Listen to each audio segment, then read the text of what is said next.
Hello and welcome to Industry Spotlight with Creative First. Our guest today is Sameer Modi, founder and managing director, Pocket Films. Sameer, welcome to this discussion. Thank you for having me here. Appreciate it. Sameer, how do you see the dynamics between SWOD and AWOD models evolving in the future? And what's the most exciting trend right now that filmmakers should pay attention to? So basically, I think if you see over the years, a lot of platforms and have written off AWOD, but I personally believe that AWOD is always going to remain there.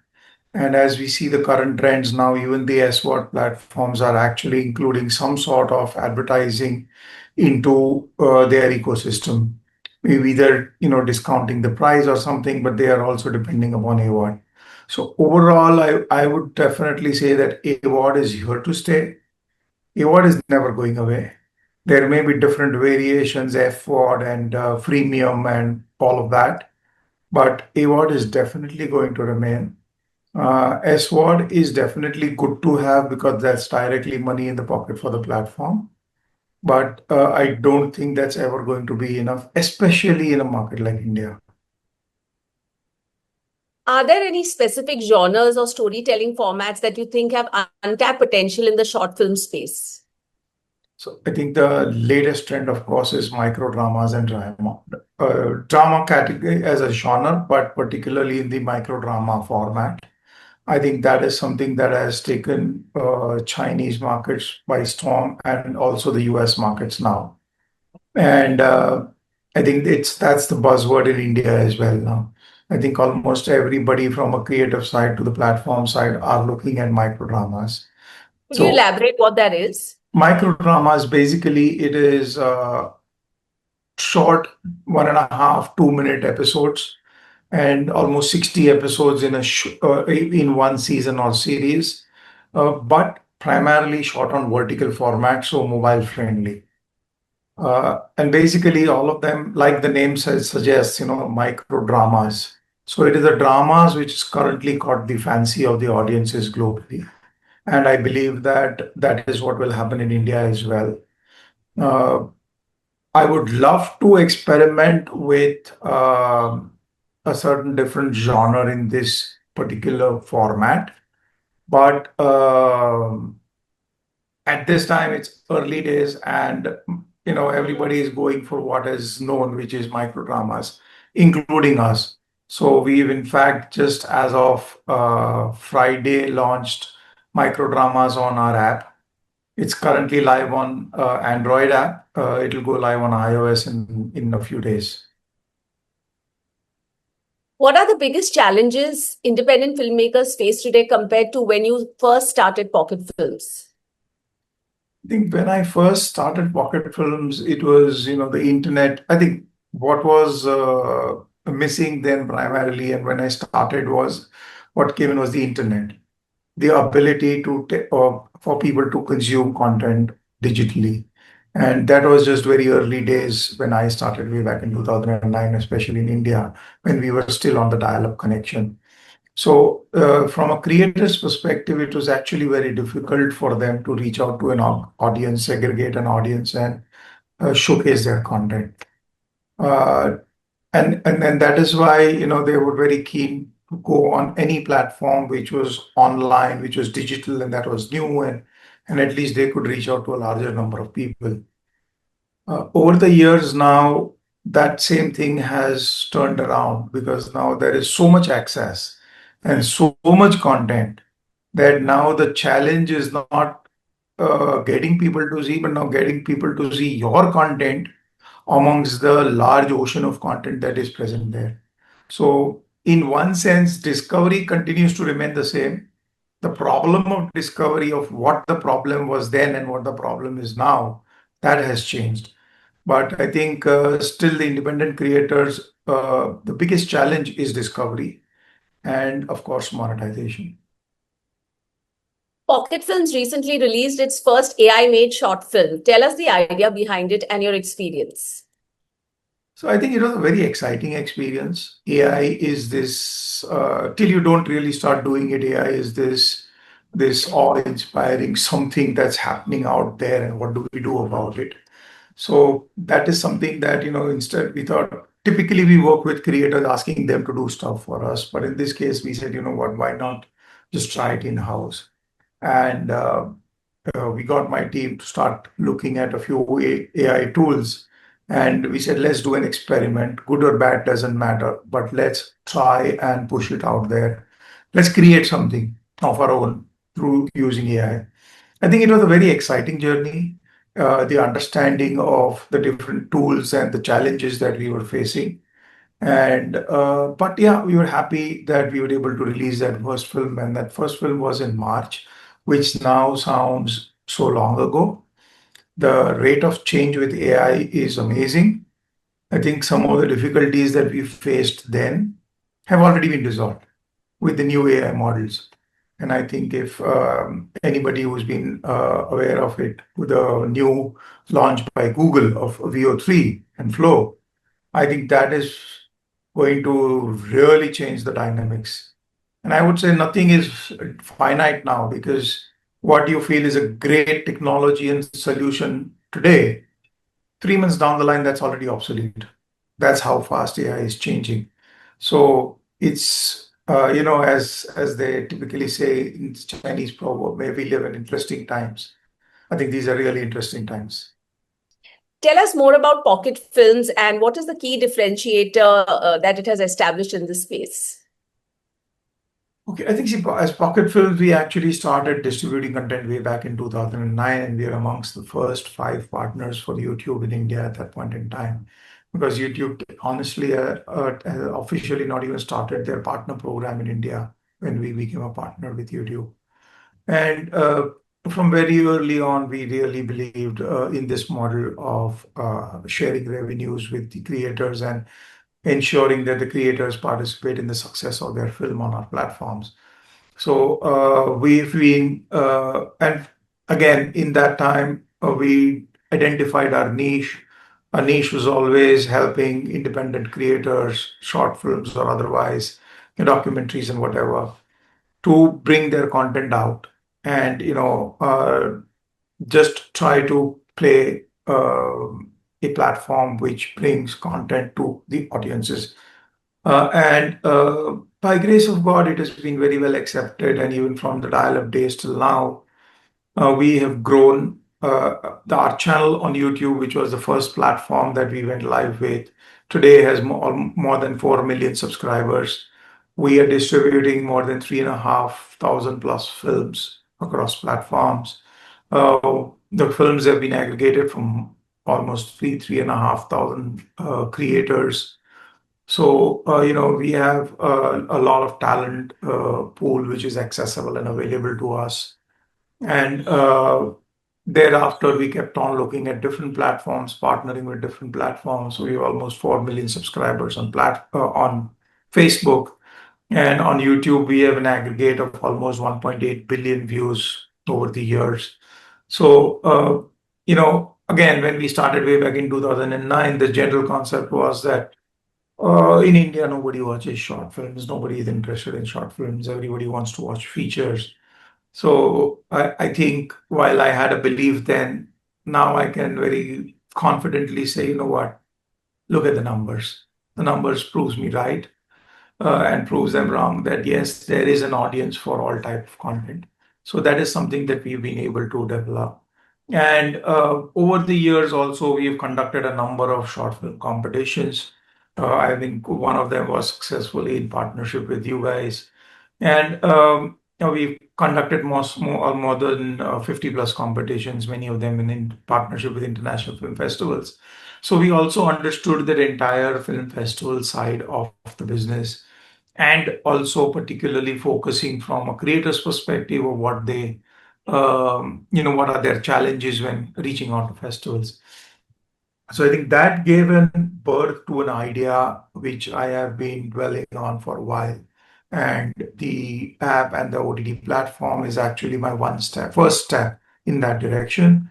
What we're actually focusing on is creating a complete content ecosystem, especially focused on independent creators. So, the idea is that, like I told you, we have got so many films, and hence a large number of talent is associated with us. The database is already available with us. So very soon we'll be making that database live. So it is more like an IMDb/LinkedIn for independent creators on our platform. That's like a database that we are creating. So if any creator has an idea, they can come to our platform and um, you know pick up their team, choose their team based on the credentials available. Once they have made the film, typically creators want to get peer acknowledgement through festivals. So we are actually building a festival submission platform online and taking the pain point away for creators, where we'll enable participation to various festivals with a click of a button. That's something that will probably happen in another 3 months or so. And then, of course, the last part, which is distribution, which is what we've always been doing: distribution, syndication, monetization. So, which basically completes the entire circle for the creator, from creation till the monetization and viewership. So, we're building that as Pocket Films as one single destination for independent creators. And this platform is the first step towards it. So, we've always been a creator first company, and that's the mindset that we have. That's how we want to work. But tell us about the journey in terms of, the challenges you faced. How did you go about discovering the tools? And like you said, in 2 months' time, a lot of issues have got resolved. So, getting into a little bit of technical aspects for our viewers. So what basically, and of course, we took the help of AI to help us how to make an AI film by using, ChatGPT and similar platforms to actually ask them that I want to make an AI film. So what are the best tools to use? So they give me a list of tools. Then the team spent time on uh, experimenting with some of the top tools that were recommended, and how easy it was to operate was one, because, from that point of view, we're not technical as a team. So we said, you know what, let's try and do stuff that we can at least understand easily. And we picked up a couple of tools, one for creating the images and the other for stitching the video together, and of course another one for creating the music and so on, and another one for doing a voiceover. So basically, we use Flux Pro for creating the images, and so kind of made a storyboard of different images. Then we put them into I forget the name of the platform for video. And then we use 11 Labs for doing an audio voiceover and generating the music. And we released it. It is just a 1 minute, 45-second film. But we thought that, let us just put it out there. If we put it out there, probably it'll also encourage some other creators to do that experiment. And maybe we can see where the journey is. And like I said, the challenges that we faced were that, of course, some of the emotions that we were working on were not as clear and as good. The continuity of the character's face was a problem, because every image that I created, typically there would be some facial difference. So we said, you know what, that's the limitation of the tool. We live with it. And that limitation is already gone by now. So now the newer tools don't have that limitation. The movements are much more fluid. And this is, like I'm saying, me and my team probably have not even scratched the 2%, 3% of what is possible. So I think the moment we dive more into it, there is a lot to learn. I mean, I can tell you that I have been in touch with at least three people differently, who are actually making a full-fledged AI-based feature film. So for our viewers, tell us about, Pocket Films and how you all work with creators, and, how has the relationship between Pocket Films and creators evolved over the years? Because it's a great platform. Thank you. And I think, see, basically, the first thing I would like to say is I personally am not a creator. So it is not like, I was a creator and I had this pain. But what I did do was I interacted with a large number of creators, and I found a common a pain point for all of them at that point in time, which is way back in 2009. that while they all made short films, they really did not know what to do with it, how to get it out there, how to put it in front of the public, get an audience feedback. And that is where we saw an opportunity, and we said, you know what, why don't we work in partnership with these creators to to enable them with the problem that they are facing. So while we are not creating content, we can help them with the distribution piece. So from very early on, our focus was always distribution, always aggregation. And very early on, we had this policy that, at that point in time, in fact, when creators were willing to pay us money simply to put up their film on YouTube, because that was the market then. At that point in time, also, we believed that creating content, the content that they have created is the effort that they have put in. If we are putting in the effort of taking it to the market and bringing an audience to it, then there needs to be a rev share. They need to benefit from the success of their film if it succeeds. So from very early on, we began the process of revenue share, and we've maintained that till now. So the idea always has been, how can we become an partner and associate with a creator to help him and assist him in his journey, because creation is a business they know well. That's their domain. But post that, from distribution, reaching out to audiences, to different platforms have different requirements and different outputs and different formats in which they need the content. So all of that piece is taken care of by us, including monetization.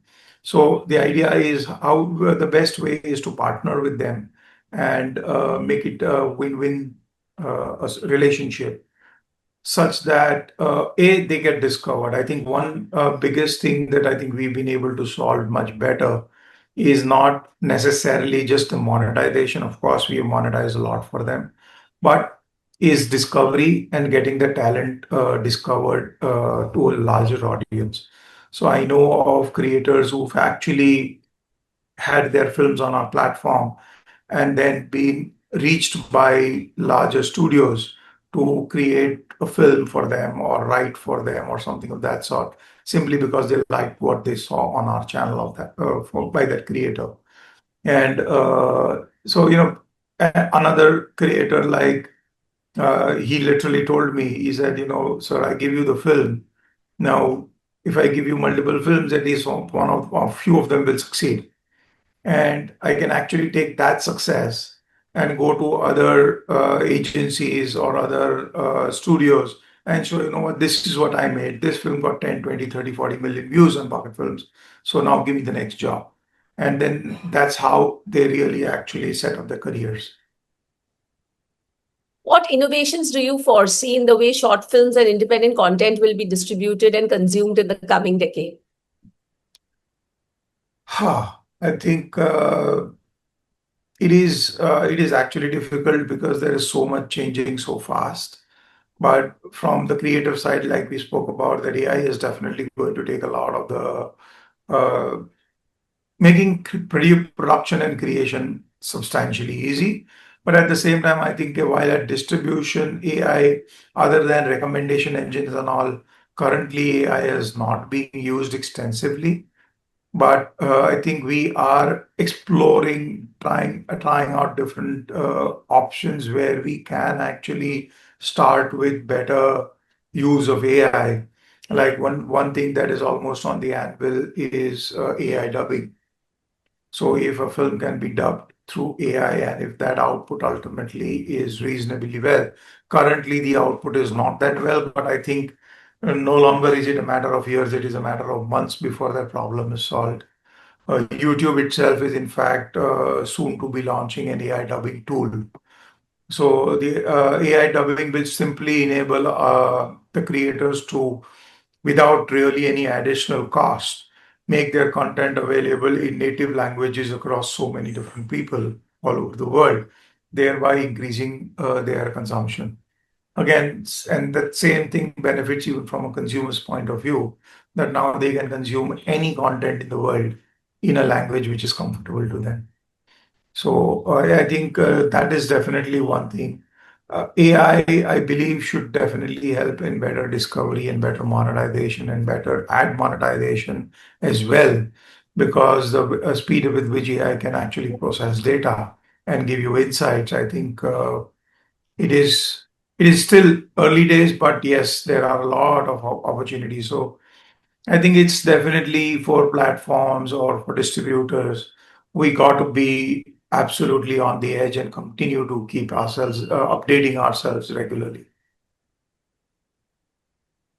Monetization remains a critical concern for independent filmmakers. How does Pocket Films help independent filmmakers distribute and monetize their content? So I think very early on, there are a couple of things that we realized. One is that in this process of creating, and from a business perspective for short films, what we do control is the cost and not necessarily the revenue. And that is an advice I always give to filmmakers, don't get over ambitious in your vision and the creative aspect of it. If you really want to make money, if you just simply want to, your objective is to put your best work out and making money does not matter, then go ahead and do what you want to. But at the end of the day, if you do want to recover money, keep economics in mind even at the time at the process of creating. Keep your costs as low as possible. So that is one thing that they can do at the time of production. From the distribution point of view, also what we believed is that particularly short films as a genre is not a space where you can keep be exclusive at one platform or at one medium and hope that the audiences will come there in enough numbers to generate and recover your money. And hence, as Pocket Films, and that is the pain that we take away from the creators. We say, you know what, you give us your content and we'll not only put it up on our platforms, we'll syndicate it wherever possible. So the idea was always that this content definitely has an engagement factor and does interest creators, consumers, and engage them. But it is important that we reach to the consumer where they are. So, though in the monetization process, what we first aim and our first priority is ensuring greater visibility, trying to take the content every single platform where we can potentially see consumers. So, we are partner with a number of OTT platforms, telcos, social media platforms like YouTube, Facebook, etc., to increase the number of touch points that we have with the consumers. The more the touch points, more the consumption, more the revenue. So I think revenue is a byproduct of distribution and reach. So we've always had that, and even though we've now launched our own OTT platform and an app, we still continue to syndicate and distribute content because we believe that the best way for a content to really get monetized is wider distribution. How do you see Pocket Films evolving in the future? And do you plan to expand into new content formats or platforms? I think, see, we definitely see Pocket Films in the short film space growing exponentially. I still believe that from a short form content and filmed entertainment content point of view, we are still scratching the top. We are still at the tip of the iceberg. The like a couple of years ago, there were people who were telling me now people are not watching short films and people have got into the habit of binge watching on Netflix and all of that. And then comes micro dramas, which is 2-minute episodes, and it's a craze all over. So instead of, the 10, 12, 15, 17-minute short film, content has even gone shorter for 2 minutes. So I think there is an audience for every different type of format and content. And I feel short form content is only going to increase in number because while it is true that people are binging shows, uh, the attention span is definitely reducing. Plus, people are almost always on the move and always on their mobiles. And hence, short form content and shorter content is always, always, always going to be in demand and grow in demand. So I think we are continuing to focus on short films, micro dramas, and shorter forms of content. And that's what we will continue to do. Does not mean that we will not take a longer film, because at the end of the day, I think I think one of the things that I feel most platforms err towards is defining the audience as a certain cohort. Oh, now people are only watching long form. Oh, now people are only watching short form. I think if you start internalizing that and thinking about you or me, on any given day, we will enjoy an action film, and on another time and day, we will enjoy a romantic film, and then other time and day, we like a real life slice of drama. We will also watch a 5 minute film, and we'll also watch 3 hours over the weekend and binge a show. So each and every individual has different consumption patterns during different days and times and frame of mind. So I think the consumption of content is definitely blowing up, and we're going to be there everywhere. In terms of formats, we're continuously evolving. So we're looking at, like I said, micro dramas is one thing that we launched, but at the same time, over the last weekend, we've launched a couple of more platforms. So now we are available as a fast channel on 3 different platforms in India: GeoTV, Run TV, and Swift TV. So, which is 24 by 7 streaming of short films. So again, the underlying policy remains the same. Give the consumers what they want and how they want. Let them choose how they want to consume the content. If they want a complete laid back experience and don't want to search for content, go to a fast channel, and we've curated content for you 24 by 7. Just start watching. If you want to watch something in particular, we have the play section, the VOD section, where you watch, identify your films classified under genres or whatever and watch. And then if you don't really have time and you just want to take snack content, then snackable content, then we have micro dramas. So the idea is we continue to do that. And if a new format comes in tomorrow, we're definitely going to test it out. So I think we're always going to be learning, evolving, because I think this is a space and time, frankly, not just for us, but for any industry. You can't snooze. You got to be on the top of your toes. Thank you so much for sharing your insights, Sameer. I'm sure, and you spoke about AI, the audience is looking at new opportunities. So thank you for your time with us. Thank you. Appreciate it.